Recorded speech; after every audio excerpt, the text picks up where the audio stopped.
That's not true, but let's get into what it is. The historical record shows that the earliest large-scale enslavement of Africans was driven by, guess who? Arab expansionists. Empires beginning in the 7th century, where newly Arabized non-black ruling elites enslaved original black Arabs and other Africans through the trans-Saharan Red Sea and Indian Ocean slave trades, legally justified by interpretations of Islamic law that permitted enslavement of non-Muslims and increasingly racialized blackness over time, per the Bok Treaty of 652 CE, compelling Nubia to deliver enslaved black Africans annually. A process that marked a clear shift from Afro-Semitic origins toward anti-black racial hierarchies.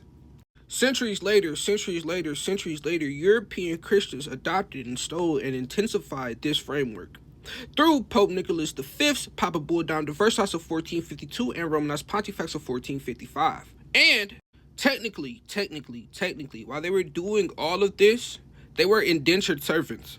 So this proves that white slavery was nothing like black slavery, too, by the way. Now, let's get back to the truth. Which authorized permanent African enslavement and transformed slavery into a hereditary, race-based, lifelong chattel system, fundamentally different from earlier non-hereditary, non-racialized forms of servitude or so-called white slavery.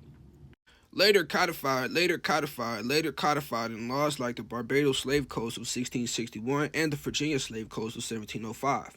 While some African societies were coerced into supplying prisoners of war, this occurred under foreign demand, weaponized trade dependency, deception, and treaty manipulation that collapsed legalized conflicts into export pipelines, including region-specific systems such as Somali coastal slavery and Ethiopian Sudanese routes and Senegambian wars.